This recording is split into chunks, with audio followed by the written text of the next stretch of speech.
नमस्कार, स्वागत है आपका। आज हम बात करेंगे जो महिला आयोग की अध्यक्ष रेणु भाटिया जी का इस्तीफा हुआ और जो नर्स है वो लगातार नारेबाजी कर रही थी और इसके बाद इस्तीफा हुआ लेकिन माफी नहीं मांगी। तो मेरे साथ वरिष्ठ पत्रकार महेंद्र सिंह है। सर, स्वागत है आपका। धन्यवाद मनदीप जी। सर, इस मामले को आप कैसे देख रहे हैं सर?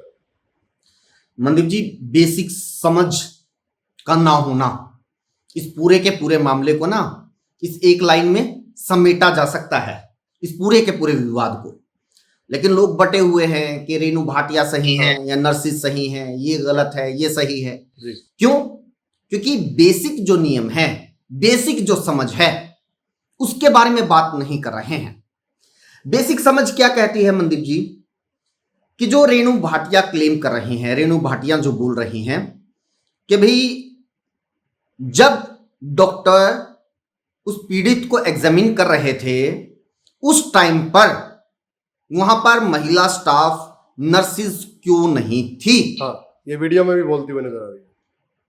अब मनदीप जी, बेसिक समझ और जो नियम है ये बिल्कुल कहते हैं कि जब भी कोई भी मेल डॉक्टर किसी महिला पेशेंट को अटेंड करे, उनकी जांच करे, तो वहां पर कोई ना कोई महिला स्टाफ का होना जरूरी है। ये प्रोटोकॉल है। लेकिन नियम यह है मनदीप जी कि इस प्रोटोकॉल को लागू करना ये डॉक्टर की जिम्मेदारी है, ना कि नर्स की। ये एक बड़ा पॉइंट है सर इसका सारा। मनदीप जी, कौन कहां ड्यूटी पे जाएगा, कौन किस शिफ्ट में जाएगा, कौन किस चौक चौराहे पर खड़ा होगा, ये ड्यूटी एसपी लगाता है, ना कि हवलदार वर्दी पहन के कहीं भी जाके खड़े हो जाते हैं। इसको आप इस बात से समझिए। ये एसपी आपका इंचार्ज एसएचओ वो बोलता है कि भी आपको वहां ड्यूटी देनी है, आपको वहां ड्यूटी देनी है, आपका ये काम है, आपको उस मामले की जांच करनी है, आपको वहां पर उस पे रेकी पे जाना है, कंप्लेंट पे जाना है। तो ये जो आपका ऊपर बैठा हुआ अधिकारी है वो तय करता है, ना कि हवलदार अपनी मर्जी से कहीं भी जाके खड़े हो जाते हैं। यानी कि डॉक्टर जब कहेगा तब नर्स को जाना होगा। अदरवाइज डॉक्टर ऐसे तो नर्स को क्या पता होगा कि कोई पेशेंट आ रहा है नहीं आ रहा है, जब तक डॉक्टर ना बताए। बिल्कुल। ये मनदीप जी एक और है, स्टाफ की कितनी शॉर्टेज है हमारे सरकारी अस्पताल में, क्या किसी से ये बात छिपी है? आप खुद जाके देख लीजिए ना, ओपीडी में क्या हालत होती है। 5-6 डॉक्टर अगर ओपीडी कर रहे होंगे तो मुश्किल से 3-4 नर्सिस होंगी। उनका भी काम क्या होगा? उसकी बीपी चेक करो, उसकी शुगर चेक करो, उसकी ग्लूकोज की बोतल खत्म होने वाली है, वो उसको वो इंजेक्शन लगा दो, उसको वो टैबलेट दे दो, उसी में लग जाती हैं। ये बहुत रेयर होता है कि भी डॉक्टर साथ में जा रहा है, डॉक्टर मरीज का हालचाल पूछ रहा है और साथ में कोई और एक्स्ट्रा स्टाफ हो। ये पॉसिबल ही नहीं है जी। तो सर, अब मैं क्या कह रहा हूं मनदीप जी, जो बात रेणु भाटिया जी है ना कह रही हैं, हाँ, कि भाई जिस बात को क्लेम करे कि नहीं, जो ना नर्स को अपने आप ही वहां पर जाके खड़े हो जाना चाहिए था, अपनी ही बात को कॉन्ट्राडिक्ट करती हैं अपने एक और बयान में। वो मीडिया से बात कर रही थी और क्या बता रही हैं वो कि मेरा भी चेकअप चल रहा था, एक बड़े उन्होंने प्राइवेट हॉस्पिटल का नाम लिया कि भी वहां पे चेकअप चल रहा था, तो जब भी मैं चेकअप के लिए जाती तो डॉक्टर आता और डॉक्टर बाकायदा कॉल करके महिला स्टाफ को, महिला नर्स को बुलाता और जब तक मेरा चेकअप होता तो वो वहां पे रहती। तो यही तो बात नर्सिस बोल रही हैं कि डॉक्टर कॉल करेगा, डॉक्टर बोलेगा कि भी मुझे यहां पर जरूरत है आपकी, तो आप यहां पर आइए। जी जी महेंद्र जी, इसमें जैसे डॉक्टर ने ये किया, जैसे रेप का आरोप उस पर लगा और अब वो जेल के अंदर है। इसके बाद जो नर्सों ने धरना प्रदर्शन किया और कहा कि रेणु भाटिया माफी मांगे, तो उनका इस्तीफा हो चुका है लेकिन माफी नहीं मांगी है। अब गीता को हाथ में रख के रेणु भाटिया जी एक बयान दे रही है, कह रही है कि मैंने किसी के साथ भी अन्याय नहीं किया आज तक और मैं अपने शब्दों पे अब भी कायम हूँ। तो अब इस पे मेन बहस चल रही है सर। कोई रेणु भाटिया को सही बता रहा है तो कोई नर्सिस को सही बता रहा है। अब एक बात बताइए, ये जो बेसिक सी मैंने बात बता दी, हाँ, कि भी ऊपर का जो व्यक्ति है वो तय करता है ड्यूटी, कौन कहां ड्यूटी देगा, कौन किस शिफ्ट में आएगा, कौन किस डॉक्टर के साथ रहेगा और किस टाइम रहेगा। तो ये तो काम है उनका, ये हो ही नहीं सकता, ये पॉसिबल ही नहीं है। और जो डॉक्टर है, मैं बता रहा हूं, अगर उसके जहन में दरिंदगी है, अगर बाय चांस कोई नर्स वहां पे होगी भी, तो डॉक्टर तो किसी भी बहाने से बोल देगा कि फलानी चीज लेके आओ, फलाने उसको मरीज को देख के आओ, फलाना इंजेक्शन भर के लेके आओ, वहां से वो दवाई लेके आओ, तो वहां भेज देगा। लेकिन बात यह है कि वो क्या है कि आप मतलब क्यों डॉक्टर को बेवजह ही मतलब एक वो दे रहे हो कि भी नहीं उसकी सारी गलती नहीं थी, तो थी भाई, वो दोषी है टोटली। और एक दोष किसका है? एक दोष सरकार का है, क्योंकि इस डॉक्टर के ऊपर पहले भी गंभीर आरोप लग चुके हैं। हाँ, बावजूद इसके उनको दोबारा नियुक्ति दी गई। अब जो ये पूरा मामला था, सारे सवाल तो यहां आकर अटके हुए थे कि भी ऐसे व्यक्ति को आप दोबारा नियुक्ति कैसे दे सकते हैं। लेकिन जब ये सवाल उठा, सरकार की तरफ उंगली उठी, तो फिर ये पूरे मामले में अलग स्पिन दे दिया गया। अब नहीं, उस पे बात मत करो, वो सरकार पे बात मत करो, आप इस पे बात करो कि भाई नर्सिस सही हैं या रेणु भाटिया सही हैं। अब सारी बहस यहाँ पे डाइवर्ट की जा रही है। जी सर, इसमें मेन बात ये है कि जो ये पद है, महिला आयोग का जो पद है, ये सरकार द्वारा ही रहता है, सारा सरकार का ही रहता है सारा। तो ऐसा कुछ हो कि ये बिल्कुल स्वतंत्र हो? नहीं, ये तो मनदीप जी राजनीतिक दलों ने, जो सरकारें हैं, उन्होंने अपने हिसाब से बना रखी हैं ये व्यवस्थाएं कि भी जितने ज्यादा पद होंगे उतने ही हमारे वर्कर, हमारे नेता उसमें एडजस्ट हो जाएंगे। वरना तो एक बात बताइए, कौन सी ऐसी चीज है जो ये महिला आयोग करता है जो सरकार को नहीं करना चाहिए या सरकार नहीं कर सकती? और कौन सा ऐसा मुद्दा आपने देख लिया जहां पर सरकार किसी और पक्ष में खड़ी नजर आती है और उनका जो महिला आयोग है वो किसी और पक्ष में खड़ा नजर आता है?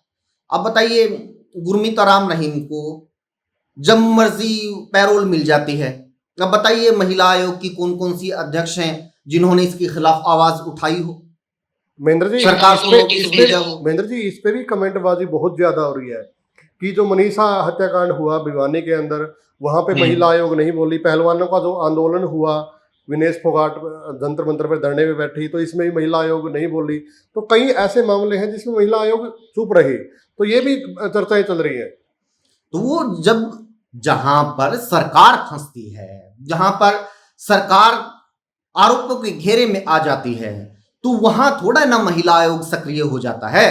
महिला आयोग तो वहीं सक्रिय होता है कि भी नर्सिस को धमका रही हैं। एक बात बताइए मनदीप जी, फॉर एन एग्जाम्पल, मैं एक और एग्जाम्पल के तहत आपको बताता हूं कि भी इसी हॉस्पिटल में मान लीजिए किसी मंत्री का दौरा होना है, तो जो मंत्री का दौरा होना है तो बाकायदा एसपी होगा, डीसी होगा, वो लोग उनका पूरा का पूरा प्रोटोकॉल के हिसाब से सिक्योरिटी और तमाम व्यवस्था करेंगे।